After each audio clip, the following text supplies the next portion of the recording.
Memunda higher secondary school USS +2 ഉന്നത വിജയികൾക്കുള്ള അനുമോദനം സംഘടിപ്പിച്ചു. പരിപാടി മാനേജർ നാരായണൻ മാസ്റ്റർ ഉദ്ഘാടനം ചെയ്തു. ഏതാണ്ട് എല്ലാ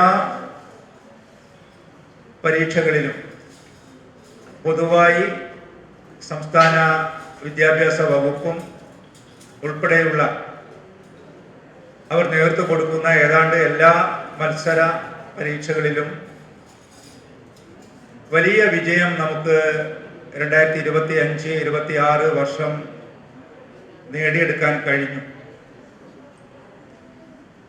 അതേപോലെ തന്നെ കലോത്സവങ്ങളിൽ ഹൈസ്കൂളിലും ഹയർ സെക്കൻഡറി തലത്തിലും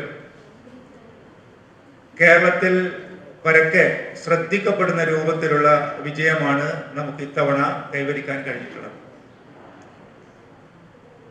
നമ്മുടെ കോഴിക്കോട് ജില്ലയിൽ തന്നെ ഏറ്റവും കൂടുതൽ വിദ്യാർത്ഥികൾ പഠിക്കുന്ന ഒരു നാട്ടുപുറത്തെ സാധാരണക്കാരുടെ വിദ്യാലയമാണ് മേമുണ്ട ഹയർ സെക്കൻഡറി സ്കൂൾ. ഇവിടെ 5ാം ക്ലാസ് മുതൽ 10ാം ക്ലാസ് വരെ എല്ലാ ക്ലാസ്സിലും യാതൊരു നിയന്ത്രണവുമില്ലാതെയാണ് കുട്ടികൾക്ക് പ്രവേശനം അനുവദിച്ചിട്ടുള്ളത്. ഏത് സാമൂഹ്യ പരിതസ്ഥിതിയിൽ നിന്ന് വരുന്ന കുട്ടികളെയും നമ്മളെല്ലാ ക്ലാസ്സിലും സ്വീകരിക്കുകയും അവർക്ക് മികച്ച പഠനം ഉറപ്പുവരുത്തുകയും ചെയ്യുന്ന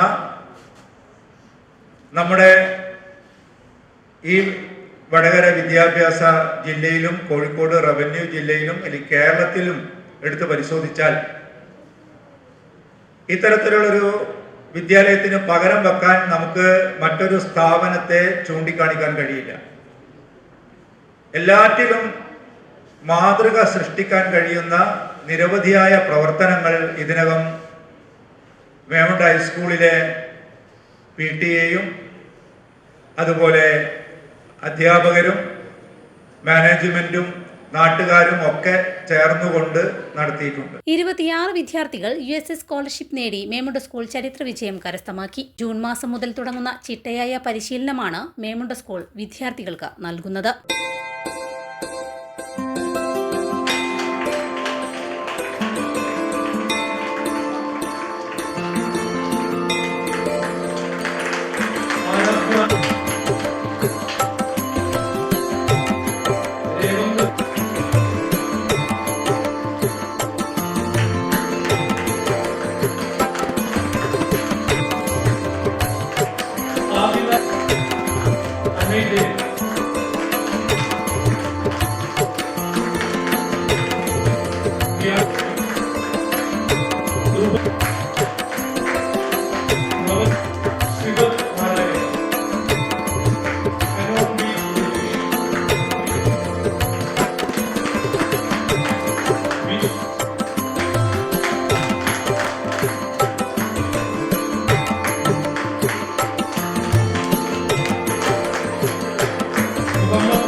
+2 300 വിദ്യാർത്ഥികൾ പരീക്ഷ എഴുതിയതിൽ 286 വിദ്യാർത്ഥികൾ ഉന്നത വിജയം കരസ്ഥമാക്കി. അതിൽ 67 വിദ്യാർത്ഥികൾ ഫുൾ A+ നേടി. Staff secretary K. സന്തോഷ് സ്വാഗതം പറഞ്ഞ ചടങ്ങിൽ PTA പ്രസിഡന്റ് അരുൺ രാജ് അധ്യക്ഷത വഹിച്ചു. Principal Beena B, headmaster Jithesh PK എന്നിവർ ചേർന്ന് വിദ്യാർത്ഥികളെ അനുമോദിച്ചു. PTA vice president CV Kunhammad, PTA executive അംഗം Manoj Kumar EM, HSS academic convener Prashanth V, SRG convener Sheena KV, HSS വിദ്യാർത്ഥി പ്രതിനിധികളായ അഞ്ജന ബാലകൃഷ്ണൻ, സയന കൃഷ്ണ, USS പ്രതിനിധി ആദിത് ജിതേഷ്, രക്ഷിതാക്കളുടെ പ്രതിനിധികളായ ഡോക്ടർ സൂര്യ, ബിജു, റിനീഷ് മാസ്റ്റർ എന്നിവർ ആശംസകൾ നേർന്നു സംസാരിച്ചു. നിതിൻ N നന്ദി പറഞ്ഞു.